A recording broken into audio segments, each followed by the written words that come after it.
what are the challenges of delivery today? And not just for a starter, just in general, the market. I mean, I guess that, it's a huge opportunity, but it also brings huge risks. Can you, give us a bit of insights on the risks that these delivery markets have? Sure, Carl. There are a lot of, let's say, food traps when it comes to food delivery. And I would say starting with the very first one is your brand. Your brand can become a trap. Very, very important when it comes to working in a fast-moving and changing virtual environment is you need to be flexible. You need to stay flexible. You need to do what the customers want to have and not vice versa. It's not that you build a brick and mortar, celebrity-driven, concept-driven product where people come because they want to see you or sit there. It's really, in the beginning, you need to fulfill the needs and find out what your particular customers in this area need, which demography, whatever, is there where you want to offer. So one rule should be, don't fall in love with your brand.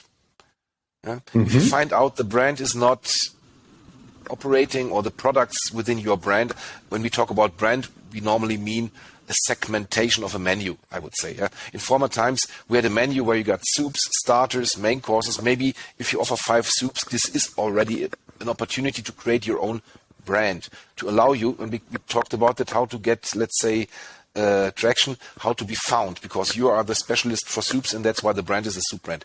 So, but looking back, don't fall in love with your brand. I mean, this does not mean that you should jump from concept to concept, but you need to adopt the menu and the offering and the way you offer it to your local demography. Imagine you have a sandwich brand, and you have the north of the city and the south of the city. In the north, maybe you have a lot of students and young people. In the south, you maybe have a lot of business people. And ultimately, they both like club sandwich, for example.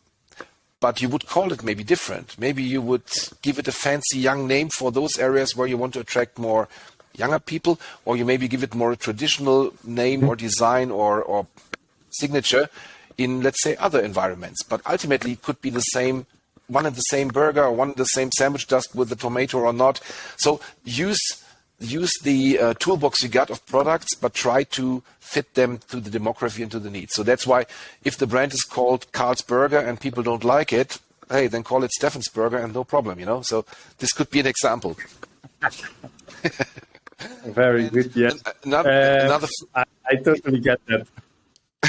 Another problem, of course, is something which is not only affecting the delivery sector, but also the hospitality as a whole. And this is something in particular for startups, is the whole topic about labor and availability of qualified labor. As we know, it's very tough to get a chef, to get people who are, let's say, skilled in this segment. Therefore, the whole entire food delivery sector already is relying on, well, let's say, trained staff, not fully trained chefs, but people, cooks who are trained in the business, part-timers. It's let's say, a slightly lower skill level than we expect in a full restaurant. So what does that mean? You still have the same challenge. You want high quality food in perfect hygienic condition, served warm, served as good as possible in every location. And here's something where, and that's also one of the reasons why I think from Rational with our products we are quite successful in this offering solutions. Here you need smart and clever technology, which also helps you to cook and produce and prepare your food everywhere the same, without, let's say, the need of massive training, and that everybody can operate and produce according to your standards everywhere. So that's important, keeping the standards. And thirdly, also coming back to the equipment I was mentioning, if you would use an iCombi, for example, you have a flexible operation equipment. And flexibility, as I said before, is key. So today we want to grill chicken breast, tomorrow we want to make a kebab, next day we want to bake bread, because the demand changes and the brand changes. But with the right setup from the beginning, multifunctional products on small space, which are easy to operate, like our products, for example, this will guarantee you that you got a basis for operations for the next years, even if the circumstances and brand demands change. I think that's very important to have a forward thinking about what's working today is not necessarily working next 2 years. So you need to be always willing to change and flexible, but still keep the core of your operations.